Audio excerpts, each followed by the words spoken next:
যুদ্ধ পরিস্থিতির খবরে নজর রাখতেই হবে, তার কারণ যেভাবে বাজারে, বিশ্ব বাজারে তেলের দাম বাড়ছে ব্যারেল পিছু, তা উদ্বেগের তো বটেই, বরং আরও উদ্বেগের কারণ তৈরি করে দিচ্ছে ইরান।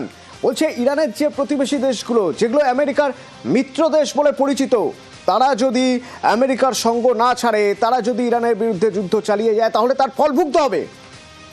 ব্যারেল প্রতি তেলের দাম $200 পৌঁছে যেতে পারে, সেই ব্যবস্থা করবে ইরান। পরিস্থিতি সেরকম হতে পারে।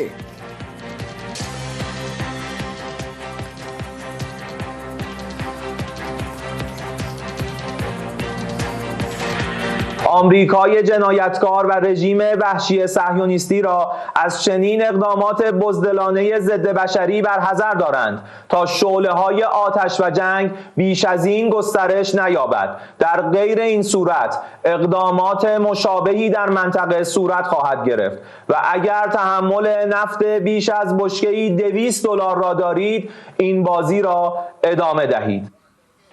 আন্তর্জাতিক সম্পর্ক বিশেষজ্ঞ মৈনাক প্রতিদ্বন্দ্ব আমার সঙ্গে রয়েছেন। মৈনাক, এতদিন পর্যন্ত একতরফা হুমকি দেখা গেছে আমেরিকার তরফে, এবং ইরান শুধু বলে এসেছে যে এই যুদ্ধের ফল ভালো হবে না, পাল্টা আমরাও আক্রমণ করব, পাল্টা হামলা চালাবো। সরাসরি তার প্রতিবেশী দেশ, সেই দেশগুলোকে এবার হুমকি দিয়ে যাচ্ছেন যে আপনারা অন্তত থামুন। কিছুটা কি ব্যাকফুটে থেকে ইরান এরকম হুমকি দিচ্ছে? ইরান, দেখুন, ইরান যুদ্ধে তো ব্যাকফুটে খানিকটা রয়েছে, এবং ইরানের যেটা প্রচেষ্টা রয়েছে বেশ কিছুদিন ধরেই, সেটা হচ্ছে যে ক্রমাগত মিসাইল আক্রমণগুলোর মাধ্যমে যুদ্ধের পরিধিটাকে দ্রুত বৃদ্ধি করা, এবং আস্তে আস্তে এতে যুদ্ধের এতে নেটো জড়িয়ে পড়তে বাধ্য হয়, অন্যান্য দেশ, রাশিয়া যাতে একটা অ্যাকশনের মধ্যে যেতে বাধ্য হয়, এইগুলো ইরান বর্তমানে চাইছে।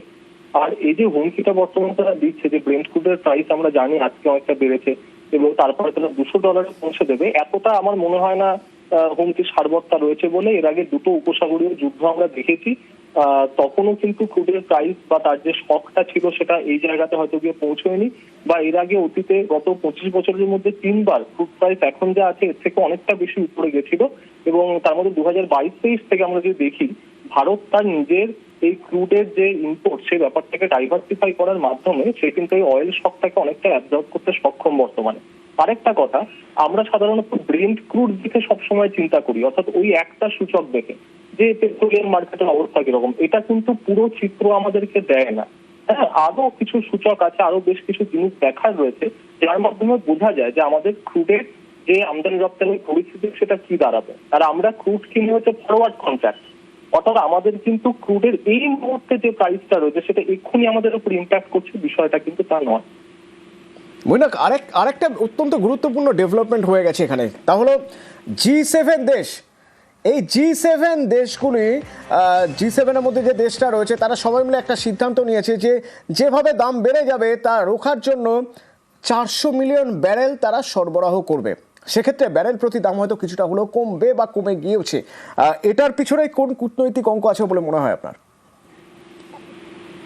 তেলের যদি দাম এভাবে, যদি তেলের দাম যদি আনরেস্ট্রিক্টেড ভাবে ইরান হুমকি দেয় যে বাড়ানোর জন্য, তাহলে অবভিয়াসলি সেটাকে কারেকশন করার জন্য যে তেল উৎপাদক দেশগুলো রয়েছে, এবং তার সঙ্গে সঙ্গে আপনি G7-এর কথা বলছেন, তারা নিশ্চয়ই কিছু কারেক্টিভ মেজার্স নেবে।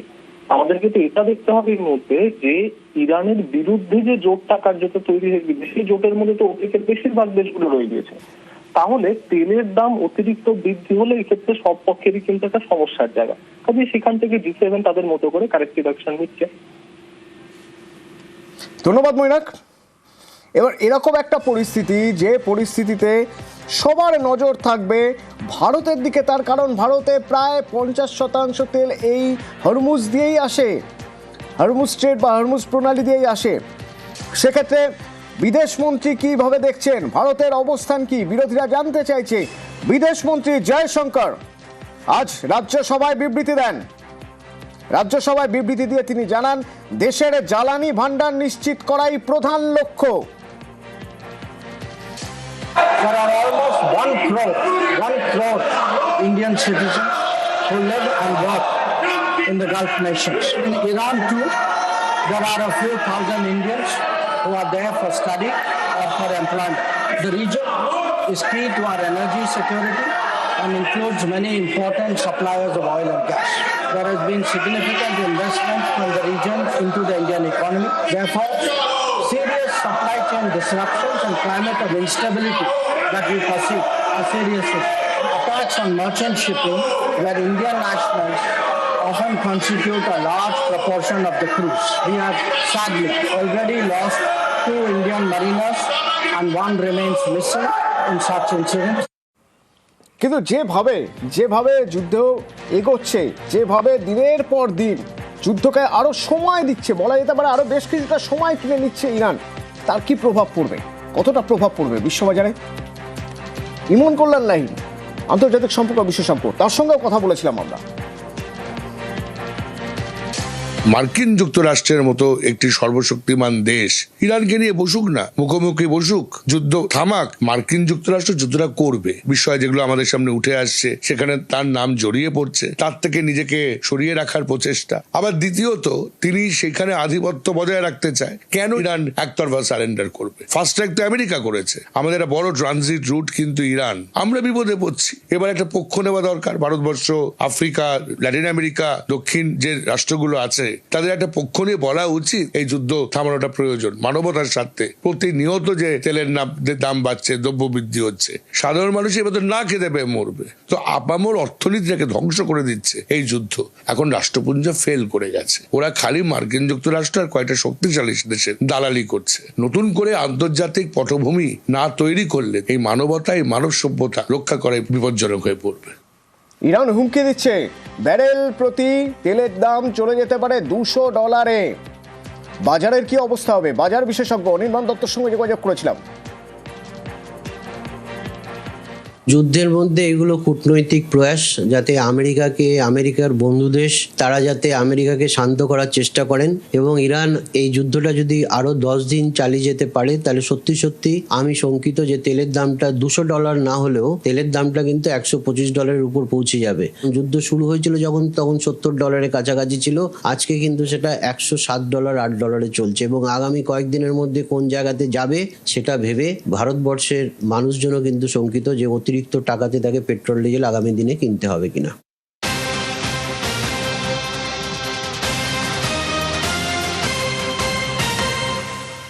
দিনভর রাজ্য রাজনীতির হাওয়া গরম, তার কারণ নির্বাচন কমিশনের ফুল বেঞ্চ জ্ঞানেশ কুমার, তিনি কলকাতায় এবং দফায় দফায় সবকটা রাজনৈতিক দলের সঙ্গে তিনি বৈঠক করেছেন এবং নির্বাচন কমিশন ঠিক কি চাইছে স্পষ্ট বুঝিয়ে দেওয়ার জন্য, সুষ্ঠু অবাধ শান্তিপূর্ণ ভোটের জন্য কি কি করা উচিত, নির্বাচন কমিশন কি করছে, কি পদক্ষেপ করার কথা বলছে জানবো। সোমরাজ আমার সঙ্গে সরাসরি রয়েছে। সোমরাজ, দুটো বিষয়, প্রথমত এসআইআর এর কাজ কোন জায়গায় দাঁড়িয়ে রয়েছে এবং দ্বিতীয়ত এই অবাধ সুষ্ঠু শান্তিপূর্ণ ভোটের জন্য কি কি পদক্ষেপ করা হবে নির্বাচন কমিশন এখনো পর্যন্ত যে বৈঠকগুলো করেছে, কি আউটপুট?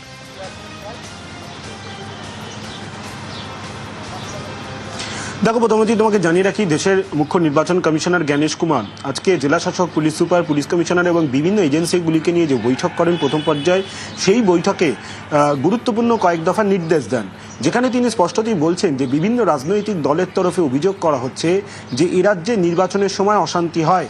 তাই তিনি এজেন্সিগুলি সহ জেলা শাসক, পুলিশ সুপার, পুলিশ কমিশনারদের স্পষ্ট জানিয়ে দিয়েছেন যে এবারের নির্বাচন যেন ভায়োলেন্স ফ্রি হয়, অর্থাৎ কোনো অশান্তি যেন না হয়। এবারের নির্বাচনে সেই কথা বারবার মনে করিয়ে দিয়েছেন দেশের মুখ্য নির্বাচন কমিশনার জ্ঞানেশ কুমার। এবং তিনি বলছেন যে যেখানে অন্য কোনো রাজ্যে ভোটের সময় অশান্তি হয় না, সেখানে এ রাজ্যে কেন অশান্তি হয়? শুধু ভোটের সময় নয়, পোস্ট পোল ভায়োলেন্সেরও ঘটনা ঘটে এ রাজ্যে, এটা কেন হবে? এই নিয়ে প্রশ্ন তোলেন দেশের মুখ্য নির্বাচন কমিশনার জ্ঞানেশ কুমার এবং তিনি এজেন্সিগুলিকেও সতর্ক করে দেন। এজেন্সিগুলিকে সতর্ক করে দিয়ে বলেন, টুনাইট ইজ দ্য নাইট, অর্থাৎ যা করার আজ করে নিন, কারণ আগামী দিন থেকে তার সময় পাবেন না। এজেন্সিগুলিকেও সতর্ক বার্তা দিয়ে দেন দেশের মুখ্য নির্বাচন কমিশনার। শুধু তাই নয়, তিনি এটাও বলেন যে পোস্ট পোল ভায়োলেন্স যদি হয় তাহলে কিন্তু you are out of it, অর্থাৎ এটা কারোর উদ্দেশ্য বলেনি, বৈঠকে সবার উদ্দেশ্যেই এই বার্তা দেশের মুখ্য নির্বাচন কমিশনার জ্ঞানেশ কুমার দিয়েছেন বলেই কমিশন সূত্রে জানা যাচ্ছে। সোমরাজ, আরেকটা জায়গা একটু বোঝার চেষ্টা করবো।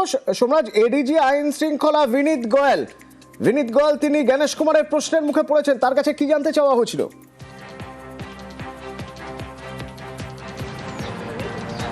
দেখো, আজ যখন বৈঠকটি চলে সেই সময় রাজ্য পুলিশের এডিজি আইন শৃঙ্খলা বিনীত গোয়েল জাতীয় নির্বাচন কমিশনারের প্রশ্নের মুখে পড়েন এবং কমিশন সূত্রে যেটা জানা যাচ্ছে, যখন বিভিন্ন এজেন্সিগুলিকে নিয়ে ইল্লিগাল আর্মস থেকে শুরু করে বেআইনি মদ অভিযানে তৎপরতা হওয়ার কথা বলেন, সেই সময় একটি এজেন্সির তরফে রাজ্য পুলিশের নার্কোটিক অ্যাডভাইজারি বোর্ড নিয়ে প্রশ্ন তোলা হয় এবং সেই সময় দেশের মুখ্য নির্বাচন কমিশনার এডিজি আইন শৃঙ্খলাকে উদ্দেশ্য করে বলেন যে অন্য রাজ্যের মতো এ রাজ্যে কেন নার্কোটিক অ্যাডভাইজারি বোর্ড নেই।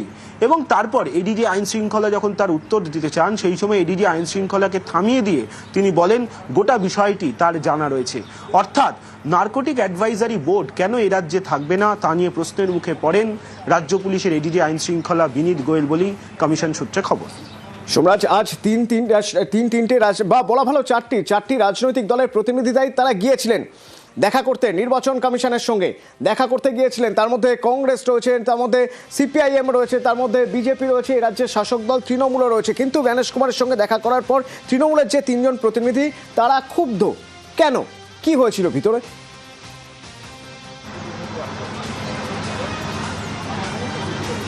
দেখো অতনু, 4টি নয় 7টি স্বীকৃত রাজনৈতিক দলই আজকে রাজ্যে নির্বাচন কমিশনের ফুল বেঞ্চের সঙ্গে বৈঠক করে এবং তৃণমূল কংগ্রেস অসন্তুষ্ট। তার কারণ তৃণমূল কংগ্রেসের তরফে শুধুমাত্র এসআইআর ইস্যুকেই তোলা হয়েছিল কমিশনের ফুল বেঞ্চের সামনে এবং সেই এসআইআর এর বিভিন্ন ইস্যুকে যখন ফুল বেঞ্চের সামনে তুলে ধরা হয়, সেই সময় দেশের মুখ্য নির্বাচন কমিশনার গণেশ কুমার ক্ষিপ্ত হয়ে ওঠেন এবং রাজ্য মন্ত্রিসভার সদস্য চন্দ্রিমা ভট্টাচার্যের ওপর চিৎকার করেন বলেই অভিযোগ চন্দ্রিমা ভট্টাচার্যের এবং সেই সময় তাকে বলেন যে আপনি যাতে চিৎকার না করেন এবং চন্দ্রিমা ভট্টাচার্য পাল্টা বলেন যে চিৎকার না করতে।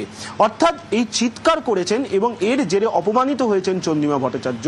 তিনি এমনটাই বৈঠকের পরে অভিযোগ জানিয়েছেন এবং শুধু তাই নয়, সোমরাজ একটু সঙ্গে থাকো। চন্দ্রিমা ভট্টাচার্য ভিতরে কি হয়েছিল সে প্রসঙ্গে কি বলছেন শোনাবো আপনাদের।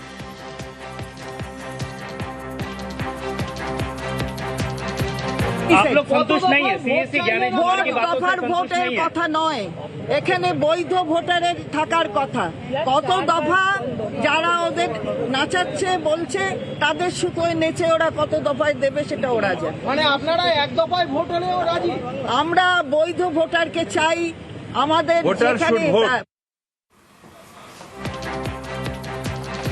যা যা বিষয় তারা ভিতরে কথা বলেছিলেন সেই সব নিয়ে চন্দ্রিমা ভট্টাচার্য জানালেন যে ভিতরে তারা কি কি অভিযোগ জানিয়েছেন স্পেশাল ইন্টেন্সিভ রিভিশন নিয়ে। কিন্তু এই চিৎকার করা প্রসঙ্গ, যে প্রসঙ্গের কথা সোমরাজ বলছিল, একবার উল্টো দিকটাও দেখা যাক, জানা যাক এই চিৎকার প্রসঙ্গে কমিশন কি বলছে।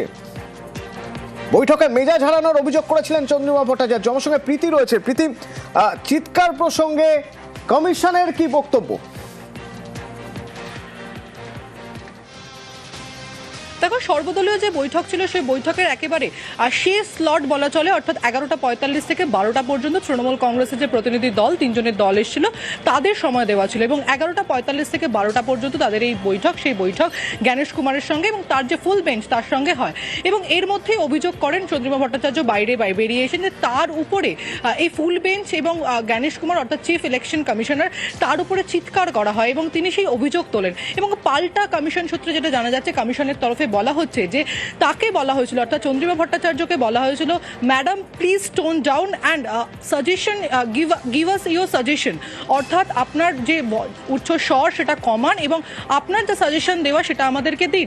এইটা কিন্তু একেবারে জাতীয় নির্বাচন কমিশন সূত্রে জানা যাচ্ছে যে একেবারেই তারা কোনো চিৎকার চেঁচামেচি করেননি, উচ্চস্বরে কথা বলেননি।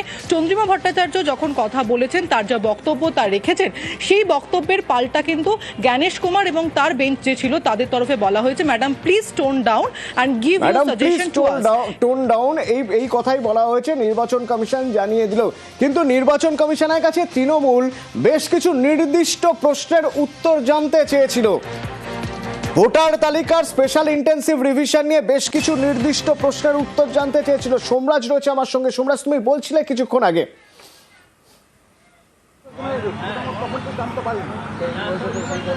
হ্যাঁ, দেখো, তৃণমূল কংগ্রেসের তরফে বেশ কয়েক দফা প্রশ্ন রাখা হয় নির্বাচন কমিশনের ফুল বেঞ্চের কাছে, যেখানে তৃণমূল কংগ্রেসের তরফে ফের হোয়াটসঅ্যাপ নির্দেশ নিয়ে প্রশ্ন তোলা হয় এবং তৃণমূল কংগ্রেসের প্রতিনিধি দলের তরফে দাবি করা হয় যে নির্দেশগুলি হোয়াটসঅ্যাপ মারফত পাঠানো হয়েছে সেগুলি নির্বাচন কমিশন লিখিতভাবে নির্দেশ দিক, আবারও লিখিতভাবে সেগুলো নির্দেশ দিক, তেমনটাই তৃণমূল কংগ্রেসের তরফে দাবি করা হয়।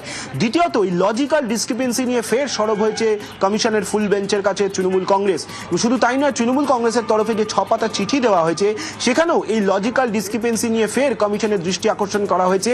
কিসের ভিত্তিতে এই লজিক্যাল ডিসক্রিপেন্সি ফের প্রশ্ন তোলা হয়েছে তৃণমূলের তরফে। তৃতীয়ত, ফর্ম 6 এবং ফর্ম 7 এর তথ্যে গড়মিল রয়েছে জানিয়ে ইতিমধ্যেই তৃণমূল কংগ্রেসের সর্বভারতীয় সাধারণ সম্পাদক অভিষেক বন্দ্যোপাধ্যায় চিঠি লিখে দৃষ্টি আকর্ষণ করেছেন দেশের মুখ্য নির্বাচন কমিশনার এবং রাজ্যের মুখ্য নির্বাচনী আধিকারিকের। তা নিয়ে এবার কমিশনের ফুল বেঞ্চের কাছেও তথ্য সহ উল্লেখ করলেন তৃণমূল কংগ্রেসের প্রতিনিধি দল কমিশনের ফুল বেঞ্চের কাছে। এবং সেখানে যেটা কমিশন সূত্রে খবর, তৃণমূল কংগ্রেসের রাজ্যসভার প্রার্থী যিনি তৃণমূল কংগ্রেসের প্রতিনিধি দলেও ছিলেন, রাজীব কুমার, তিনি এই ফর্ম 7 এ কোথায় গড়মিল হচ্ছে তা নিয়ে বিস্তারিত তথ্য উল্লেখ করেন কমিশনের ফুল বেঞ্চের কাছে। চতুর্থত, এই যে আন্ডার অ্যাডজুডিকেশন, এই আন্ডার অ্যাডজুডিকেশনের মধ্যে রাজ্য মন্ত্রিসভার সদস্য, জনপ্রতিনিধি থেকে শুরু করে সরকারি আধিকারিকরাও পড়েছেন, সেই তালিকাগুলি ফের যাচাই করার কথা কমিশনের কাছে বলেছে, কমিশনের ফুল বেঞ্চের কাছে বলেছে তৃণমূল কংগ্রেসের প্রতিনিধি দল। শুধু তাই নয়, 6 পাতার যে চিঠি দেওয়া হয়েছে তৃণমূল কংগ্রেসের তরফে, সেখানে এটাও বলা হচ্ছে যে সাপ্লিমেন্টারি তালিকা দ্রুত প্রকাশ করতে হবে। তুমি জানো, রাজ্যে বিধানসভা ভোটের নির্ঘণ্ট খুব দ্রুত জারি করতে পারে নির্বাচন কমিশন, যার জন্য আজকে কমিশনের ফুল বেঞ্চ কলকাতায় এসেছে, আজ এবং কাল দুদিন বৈঠক করবে। সেই জায়গায় দাঁড়িয়ে তৃণমূল কংগ্রেসের তরফে আবারও সাপ্লিমেন্টারি তালিকা যাতে দ্রুত প্রকাশ করা হয় সুপ্রিম কোর্টের নির্দেশ মেনে, সেই দাবিও রাখা হয়েছে তৃণমূল কংগ্রেসের তরফে কমিশনের ফুল বেঞ্চের কাছে। ধন্যবাদ সোমরাজ। এখানে একটা পারসেপশন তৈরি করেছে আমাদের বিরোধী বিজেপি, বাংলায় ঘুষপেটিয়া আছে, রোহিঙ্গা আছে, কিন্তু আপনার এই 2 মাসের প্রসেসে কোনো ঘুষপেটিয়াকে প্রমাণ করতে পারেননি, কোনো রোহিঙ্গা প্রমাণ করতে পারেননি। কিন্তু এইটা করতে গিয়ে আপনি যেটা করেছেন সেটা হচ্ছে ভারতীয় নাগরিককে হ্যারাস করেছেন, হাজার হাজার লোককে লাইনে দাঁড় করিয়েছেন, কয়েকশো মানুষ মৃত্যু হয়েছে। এই মৃত্যুর দায়টা কে নেবে? এতগুলো মানুষ তারা কাজকর্ম ছেড়ে দিয়ে ডেলি লেবার, তারা দিনের পর দিন গিয়ে লাইনে দাঁড়িয়ে আছে শুধু প্রমাণ করার জন্য ভারতীয়কে প্রমাণ করতে হবে যে আমি ভারতীয় নাগরিক, আমার দয়া করে ভোটার লিস্টের নাম কেটো না। বিজেপির কথা শুনে এই পলিসিটা তৈরি করেছেন, এটা ভুল হয়ে গেছে। আপনি এখানে বলতে পারবেন না যে আই এম রং। শুধু একটাই আপনার কাছে আবেদন, দেখবেন যাতে কোনো ভারতীয় নাগরিক তার ভোট অধিকার থেকে বঞ্চিত না হয়। বিজেপির প্রতিনিধি দল আজ দেখা করতে গিয়েছিল নির্বাচন কমিশনে এবং প্রতিনিধি দল সেখানে গিয়ে তারা 16 দফা দাবি জানিয়ে এসেছেন। এর আগের ভোটেও বেশি দফায় যেন ভোট হয় সেই দাবি করে আসা বিজেপি এবার কিন্তু নির্বাচন কমিশনে বলছে 1 থেকে 2 দফায় ভোট হোক। নির্বাচন কমিশনকে আমরা 16 দফা দাবিপত্র দিয়েছি এবং তার মধ্যে সবচেয়ে গুরুত্বপূর্ণ যে বিষয়, কেন্দ্রীয় বাহিনীর সদ্ব্যবহার। রাজ্য পুলিশ যেভাবে কেন্দ্রীয় বাহিনীর ব্যবহার করছে তাতে আমরা অসন্তুষ্ট এবং নির্বাচন কমিশনেরই সেই কাজ তা পুনরুদ্ধার করা। যদি হিংসামুক্ত ভোট এবং ভয়মুক্ত পরিবেশ তৈরি করতে হয় তাহলে পশ্চিমবঙ্গ পুলিশ এখানকার সরকারি অফিসারদের যে তন্ত্র কাজ করছে, যারা চায় না ভোটাররা বেরিয়ে এসে নিজের ভোট নিজের দিক, তাদের বিরুদ্ধেও কঠোর, কড়া এবং উদাহরণযোগ্য ব্যবস্থা নেওয়ার আমরা অনুরোধ জানিয়েছি। 1 থেকে 2 দফায় ভোট হোক চায় সিপিআইএম, কংগ্রেসও। আমরা নির্দিষ্ট দাবি করেছি 1 দফায় ভোট হওয়া উচিত, যে রুটিন কাজ বললেন, খুব বেশি হলে 2 দফা, তার বেশি নয়। কারণ এই প্রশাসনিক আর এই মস্তান গুন্ডাকে দিয়ে করায়, শুধু ঘোষণা করলে হবে না।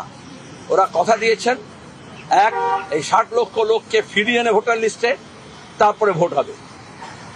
2 যাদের নাম ডিলিট করা হয়েছে তাদেরও সুযোগ দিতে হবে।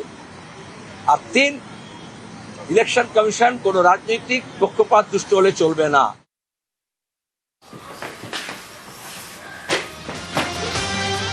রাষ্ট্রপতিকে আদিবাসী উন্নয়ন রিপোর্ট দেবে তৃণমূল। কারণ একটা গুরুত্বপূর্ণ পদক্ষেপ, যে সংঘাতের পরিস্থিতি বা বলা ভালো যে ছবিটা উঠে আসছে সেখানে কৌশলী পদক্ষেপ। আমি একটু আবিরের সঙ্গে কথা বলবো। আবির, আদিবাসী উন্নয়নের রিপোর্ট রাষ্ট্রপতির কাছে তুলে দেওয়া হবে, এই পদক্ষেপটাকে কিভাবে দেখছে রাজনৈতিক মহল?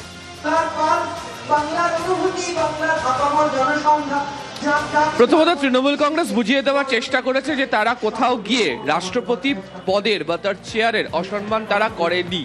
তাদের বক্তব্য হচ্ছে যে বিবৃতি এসছে, সেই বিবৃতির পিছনে কোনো রাজনৈতিক কারণ থাকতে পারে এবং তার জন্য সরাসরি বিজেপিকে আক্রমণ করছে হচ্ছে তৃণমূল।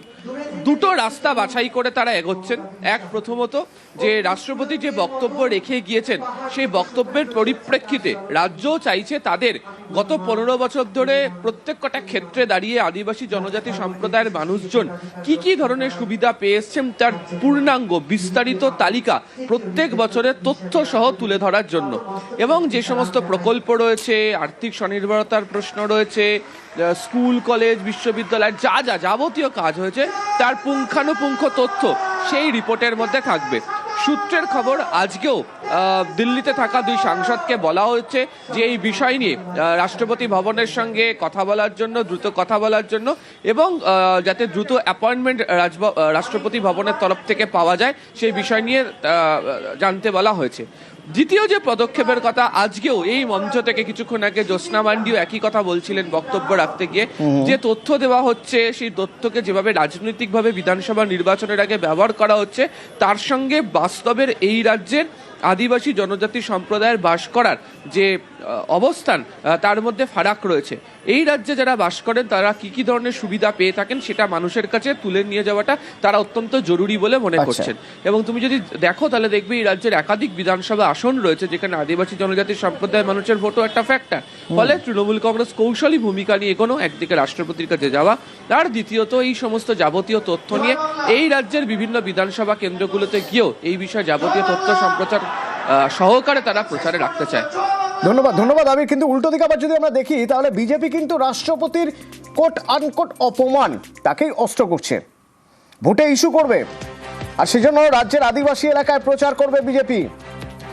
পরিবর্তন যাত্রার মাধ্যমে রাষ্ট্রপতির বঙ্গ সফরে প্রোটোকল ভাঙার অভিযোগ, রাষ্ট্রপতিকে অপমানের অসম্মানের অভিযোগ, সেই অভিযোগ এবার প্রচার করবে বিজেপি। যে কাজ মুখ্যমন্ত্রী এবং তার সরকার করেছে তার জন্য মুখ্যমন্ত্রীর ক্ষমা চাওয়া উচিত ছিল। আদিবাসী সমাজ এবং আদিবাসীদের প্রতিনিধি দ্রৌপদী মুর্মু জিকে অপমান করা তৃণমূলের যে কালচার, সেই কালচারের বিরুদ্ধে আমরা আমাদের কার্যকর্তারা জায়গায় জায়গায় এটা প্রচার করবে। আমাদের পরিবর্তন যাত্রা হচ্ছে, এর মাধ্যমেও আমরা এই আদিবাসী অপমানের কথা আদিবাসী এলাকায় এলাকায় ঘরে ঘরে আমরা পৌঁছে দেবো। বিরসা মুন্ডা, সিধু কানুর যারা বংশধর তারা তাদের অপমানকে সহ্য করবে না, তাদের প্রতিনিধির অপমানকে সহ্য করবে না।